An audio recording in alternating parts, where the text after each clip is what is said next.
यह कहानी बहुत पुरानी है। एक सुबह महात्मा बुद्ध अपने शिष्यों के साथ बैठे थे। तभी वहां एक व्यक्ति आया जो भगवान राम का बहुत बड़ा भक्त था। उसने देश भर में कई मंदिर बनवाए थे और अपना पूरा जीवन श्री राम को समर्पित कर दिया था। वो हमेशा राम नाम का जप करता रहता और सबसे प्रभु राम की महिमा का बखान करता। वो बहुत बूढ़ा था, पर उम्र और भक्ति के बावजूद भी उसे परम ज्ञान का अनुभव न हुआ था।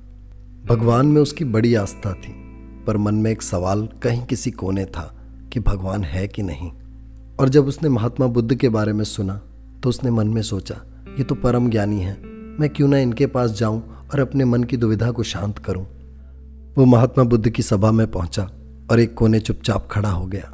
कुछ देर खड़े रहने के बाद जब उससे किसी ने कुछ न पूछा तो वह धीरे से महात्मा बुद्ध की तरफ बढ़ा और उनसे बोला, हे महात्मा, ज्ञानियों के ज्ञानी, मैं आपसे एक बात जानना चाहता हूँ, मुझे केवल सत्य बताइएगा। महात्मा बुद्ध ने बड़े शांत भाव से उसकी तरफ देखा और बोले, पूछो, क्या पूछना चाहते हो। बुजुर्ग बोले, बहुत छोटा सा सवाल है, क्या भगवान है। अपने तेज के बल से महात्मा बुद्ध जान गए कि ये भगवान में बड़ी आस्था रखने वाला व्यक्ति है। महात्मा बुद्ध ने व्यक्ति को बड़ी गंभीरता से देखा और बोले, नहीं मेरे दोस्त, भगवान नहीं है। बस फिर क्या था। इस सवाल का जवाब सुनते ही उनके आसपास बैठे उनके शिष्यों में एक खुशी की लहर सी दौड़ गई। आखिर उन्हें भी इस सवाल का जवाब मिल ही गया। उन सब ने आपस में कानाफूसी शुरू कर दी कि कोई भगवान नहीं है। इससे पहले भी कई बार शिष्यों ने यह सवाल महात्मा बुद्ध से पूछना चाहा, पर वो इस सवाल का कभी कोई जवाब ना देते थे। उनके चुप रहने की वजह से आज तक कोई इस सवाल का जवाब जान ही नहीं पाया था। महात्मा बुद्ध की ये बात शहर में आग की तरह फैल गई और मानो सारा शहर उत्सव मनाने लगा कि कोई भगवान नहीं है। और ये बात किसी और ने नहीं, स्वयं महात्मा बुद्ध ने कही है, जो ज्ञानियों के ज्ञानी हैं। तो इस बात से कोई कैसे इनकार कर सकता था कि भगवान नहीं है। सभी बहुत आज़ाद महसूस करने लगे। उनके मन में अब किसी स्वर्ग या नरक का डर न था। वो जानते थे कि कोई ऊपर नहीं बैठा उनके कर्मों का हिसाब करने। शाम ढलने को थी। सभी शिष्य फिर महात्मा बुद्ध के आसपास इकट्ठा होने लगे। उसी भीड़ में एक व्यक्ति था जो नास्तिक था, जो पूरे जीवन यही मानता आया कि कोई भगवान नहीं। उसने अपने जीवन काल में कई लोगों को ये बात समझा दी थी कि भगवान जैसी कोई चीज़ नहीं। वो कई पंडितों और विद्वानों को भी भगवान के तर्क में हरा दिया करता था। पर पहले व्यक्ति की तरह वो भी बहुत बुढ़ा और उसके मन में भी एक शंका थी।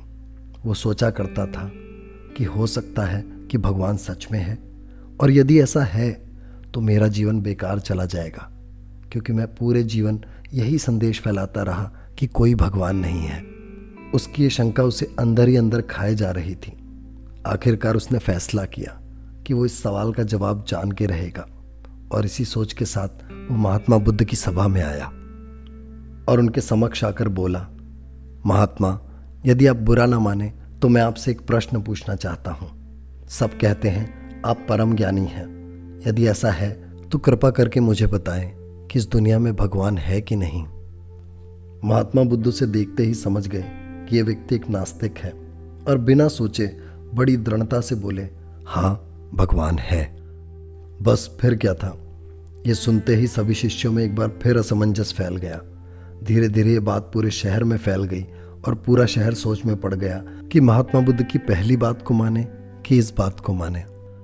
दोस्तों, हमारे असल जीवन में, आपके जीवन में इस बात से कोई फर्क नहीं पड़ता कि भगवान है कि नहीं। दोनों ही बातें असल में निरर्थक हैं। हमें सिर्फ खुद और खुद पर भरोसा करना होगा। क्या ये ज़रूरी है कि हम भगवान के डर से अच्छे कर्म करें या इस जीवन में अच्छा बर्ताव करें? और यदि भगवान नहीं है तो हम कुछ भी बुरा कर सकते हैं, क्योंकि इसका कोई हिसाब नहीं करेगा। इस जीवन में हमें अच्छे कर्म ही करने चाहिए। भगवान है या नहीं, इससे कोई फर्क नहीं पड़ता। पर अच्छा करने के बाद जो खुशी मिलती है और बुरा करने से जो ग्लानि होती है, मानो ना मानो, उससे बहुत फर्क पड़ता है। हम ऊपर जाकर क्या मुंह दिखाएंगे वो बात की बात है, पर रोज खुद से कैसे नजरें मिलाएंगे वो आज की बात है। जी तो हम आज में रहे हैं, तो बाद का क्यों सोचे। आप कितना भी सोचे कि भगवान है या नहीं, पर आज इस जीवन में आपका कर्म निर्धारित करेगा कि आप अच्छे हैं या बुरे।